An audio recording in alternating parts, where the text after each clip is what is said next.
E você vai ver que no decorrer do relato, que a nossa igreja, mesmo antes de decolar definitivamente, ela quase teve um colapso, nossos líderes.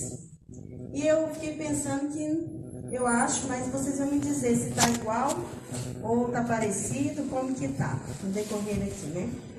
Há 2 séculos, Deus nos lembrou da importância da saúde. O contexto de saúde no país onde... Olha, já pensou? As banquinhas que nós temos aí assim, ó, vendendo, era proibido.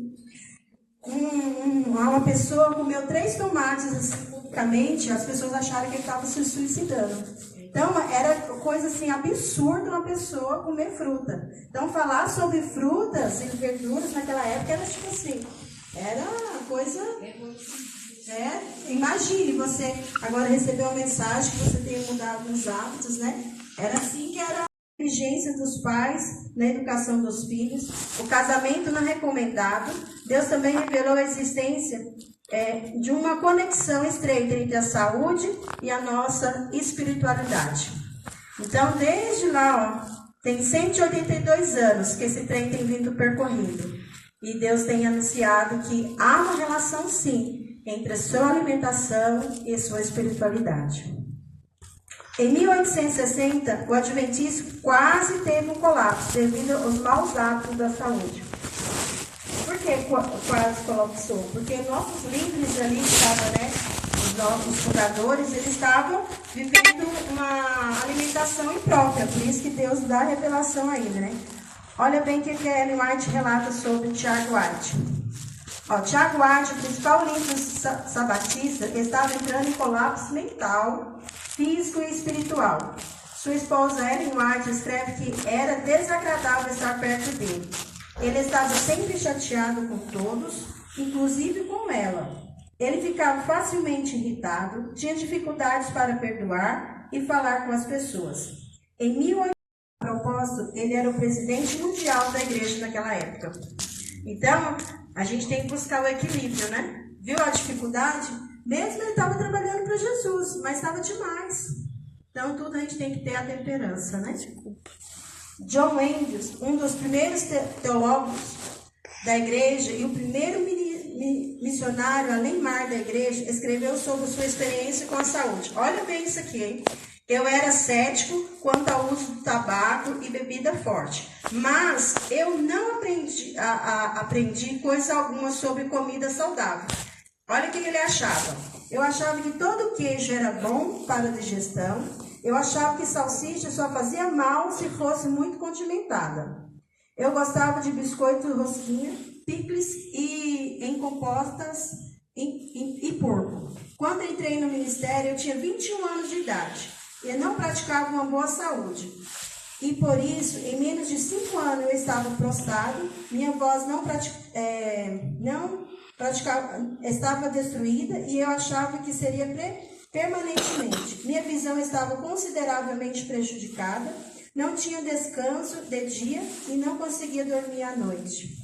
Olha aí, uma alimentação, um desregramento, porque muitas vezes é o equilíbrio, né, que a gente tem que ter. Não adianta a gente também sair pregando o amor de Jesus sem o devido descanso, sem o devido cuidado com a saúde. E ele achava normal aquela alimentação, e muitos de nós também acham. Por quê? Porque a gente está acostumado desde criança a viver aquilo, né? Aí fala assim, não, mas o leite de caixinha faz mal, mas o leite da vaquinha lá tirada na hora pode. Ou então o leite em pozinho tá ótimo, não faz mal, viu? E tudo faz. Ele achava que era a salsicha condimentada demais, mas na realidade todo jeito fazia mal, né?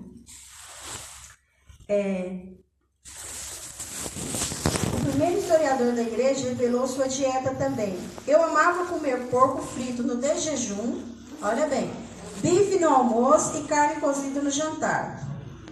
Estão entendendo por que a nossa igreja quase entrou em colapso? Antes mesmo de deslanchar na pregação do evangelho, estavam percebendo o impacto da mensagem de saúde para o continente naquela missão. Imaginem, eles receberam a mensagem, né? Naquele tempo também foi um impacto para eles. Imagina, estava, né? Todo mundo achava que estava tendo uma boa alimentação, né? A fruta era uma coisa abominável. Se eu falar assim, ó, você tem que comer uma fruta, nossa, imagina. A transformação, né? Eles usavam, faziam uso do chá, do sumo. Então, isso era o cotidiano deles. Também foi um grande impacto, né? Precisamos de um reviravolta. E foi neste contexto, posteriormente, como o sanatório de Butterfield. Eles abriram a instituição, olha que legal. Olha quantas pessoas tinham quando eles abriram, hein? Em 5 de setembro, com 2 médicos, 2 ajudantes e um paciente. Foi assim que começou o nosso sanatório lá. Hoje, olha como que é a nossa rede, hein? Hoje temos a maior rede de saúde protestante do mundo. Em 65 países, mais de 112 mil empregados e mais de 500 instituições ao redor do mundo. Amém? Amém? Quando Deus começa, não importa se você vai começar pequenininho. Não importa se você vai deixar uma colher de açúcar hoje, amanhã outra e assim vai. Grande para a honra e glória de Deus. Amém. Ouça o que Deus nos revelou através de Ellen White sobre a obra médica missionária de Jesus. Deixa eu ver se tá aqui. Opa, para lá. Aí são os pioneiros, né? A terceira visão, a mensagem de saúde ao braço direito da pregação. Por quê? Olha aqui que fala. Durante seu ministério, Jesus dedicou mais tempo a curar enfermos do que a pregar. Certifica da veracidade de suas palavras, de que não veio a destruir, mas a salvar. Aonde quer que fosse, as novas de sua misericórdia o precediam. Por onde havia passado, os que haviam sido alvo de sua compaixão se regozijavam na saúde, experimentavam as forças recém-adquiridas. Multidões ajuntavam-se em torno de nós também ao nosso redor. Você tem visto alguém passando por algum problema de saúde, você tem levado os nossos princípios de saúde para essa pessoa também? Você tem passado algum chazinho, indicado, né? Fala assim, toma tal coisa que vai ser bom para você. Ou você mesmo tem vivido isso. Como tem sido o nosso testemunho, né? Que Jesus fazia isso. Nós vimos aí na lição, onde ele via multidões, E Jesus falou, por que é importante a mensagem de saúde? Pode falar. Peraí, o Marcos aqui, depois você. A mensagem de saúde, ela ajuda você a ter um entendimento esclarecedor, assim, sua mente absorve com mais facilidade aquilo que Deus quer te passar. Sua mente não está embotada com alimento. Não está embotada. Isso é importante. Alguém mais quer falar, João? Eu diria que a mensagem de saúde não é o pilar principal. O pilar principal é a instituição. Mas ele vai ser o pilar secundário do que vamos falar ao texto, né? É o braço direito do evangelho.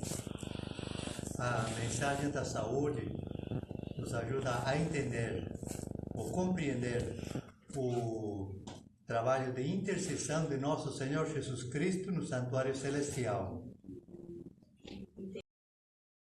A mensagem de saúde, ela tem um papel importante. Assim, né? A gente teve a pandemia, né? A gente como adventista, a gente deveria testemunhar. Foi um leque que abriu e a gente perdeu essa oportunidade, infelizmente. Porque muita gente foi. E se a gente tivesse continuado a fazer obedecer, a gente teria testemunhado muito mais através da nossa saúde. Alguém mais quer falar? O mundo nunca esteve tão urbano como está agora, muito todo. As pessoas, os seres humanos, estão vivendo 90% nas cidades e dependem da indústria do alimento. E se nós não tivermos orientação sobre saúde, nós também vamos ser enredados pela indústria do alimento, comendo coisas. Então, a mensagem de saúde é muito importante, porque você pode mostrar para a pessoa que tem um outro caminho melhor, um caminho que leva a pessoa para um outro nível, igual ela falou da Covid. A Covid, se não fosse a mensagem de saúde que a igreja prega, hoje eu poderia não estar aqui. Porque foi a mensagem de saúde que me ajudou a estar aqui. Então é um testemunho vivo que a mensagem. Amém. A mensagem de saúde ela também é uma forma de pregação do evangelho no sentido do quanto Deus ama as pessoas, do quanto Ele quer que tenhamos saúde. Então, por exemplo, Ele tem esse hábito de toda vez que Ele tem contato com muitos fregueses, e toda vez que eles vêm falar que Ele está sentindo alguma coisa, o Val já vai lá e já fala: você está comendo isso? Você está fazendo isso? Você está fazendo aquilo? Por exemplo, tinha uma freguesa muito feias no corpo, e os médicos não estavam descobrindo o que era, ela tinha feito vários exames, os médicos não sabiam o que era. E aí, quando contou para o Val, quando o Val foi atender, o Val falou: você come carne de porco? Ela falou: muito, muito. Aí o Val simplesmente falou assim: para de comer carne de porco, porque Deus não criou o porco para a gente comer. Glória a Deus. Deus eliminou isso biblicamente da nossa, para que tenhamos saúde, e Ele quer que você tenha saúde. E na outra quinzena que passou, ela parou de comer, as feridas já estavam secas, saindo já casquinhas, sabe, assim, de melhora. Então, a gente pode mostrar através disso quanto Deus ama as pessoas e Ele quer que a gente tenha saúde. E a própria Bíblia fala que tenhamos em abundância. Amém. Israel? Olha como as coisas mudam de uma época para outra, né? Hoje nós sabemos que é fundamental o consumo de água. E aqui no livro do 3 está dizendo assim: deixe de beber somente água, tome também um pouco de vinho por causa do seu estômago e das frequentes enfermidades. Tá vendo? Mas o vinho aí é o suco de uva, né? E hoje a gente sabe que se você tomar o suco de uva, ele traz benefício também para o nosso organismo. Suco de uva natural. Isso, suco de uva natural. A gente vê, né, cada um relatou aí, né, que é importante, não é importante?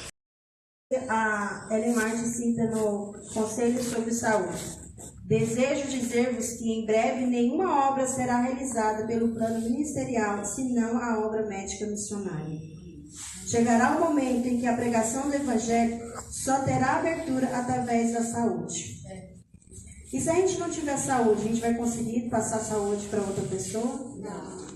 Se a gente estiver embarcado nesse trem, se a gente não tiver embarcado nesse trem, você acha que você vai conseguir embarcar? O seu testemunho, vamos supor, sua saúde.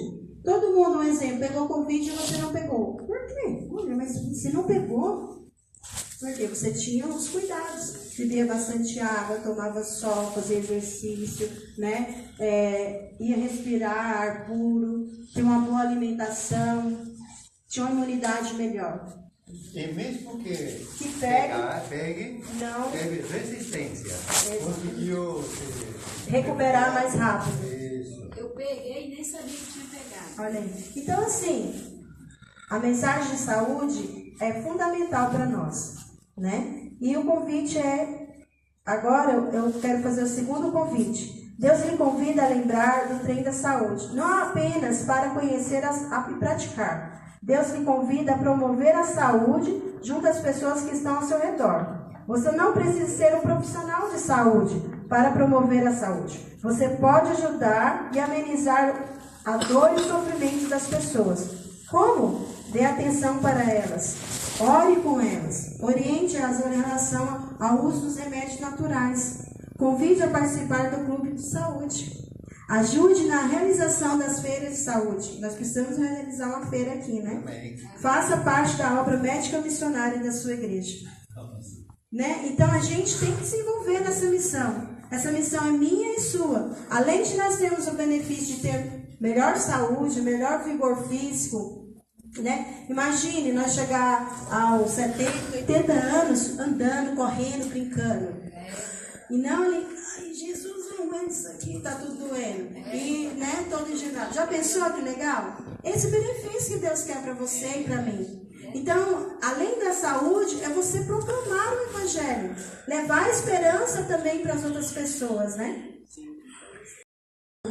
Tem o Paulo Ribeiro que tem um canal. Tem a Maísa também, que ela fala muito sobre saúde. tem a Márcia Vidotto. Então tem várias coisas, se você procurar no YouTube, que vai te ensinar também. Só que, lógico, você tem que procurar aqueles que realmente falam a verdade, porque também tem muita coisa que ensina, mas não completa. Então, assim, meios para a gente divulgar essa mensagem a gente tem. A gente precisa o quê? Buscar mais conhecimento, né? E é isso que a gente vai ter, é alegria, paz, e levar a esperança, que é a maior mensagem nossa, né? Deus falou isso através de Paulo. Eu convido você a abrir a sua Bíblia. Que sábado. 6, nós vamos ler os versinhos 19 e 20. O motivo maior que nós precisamos de embarcar no trem da saúde é por esse motivo, eu vejo. 1 Coríntios, versículo 6. Capítulo 6, versículo 19 e 20.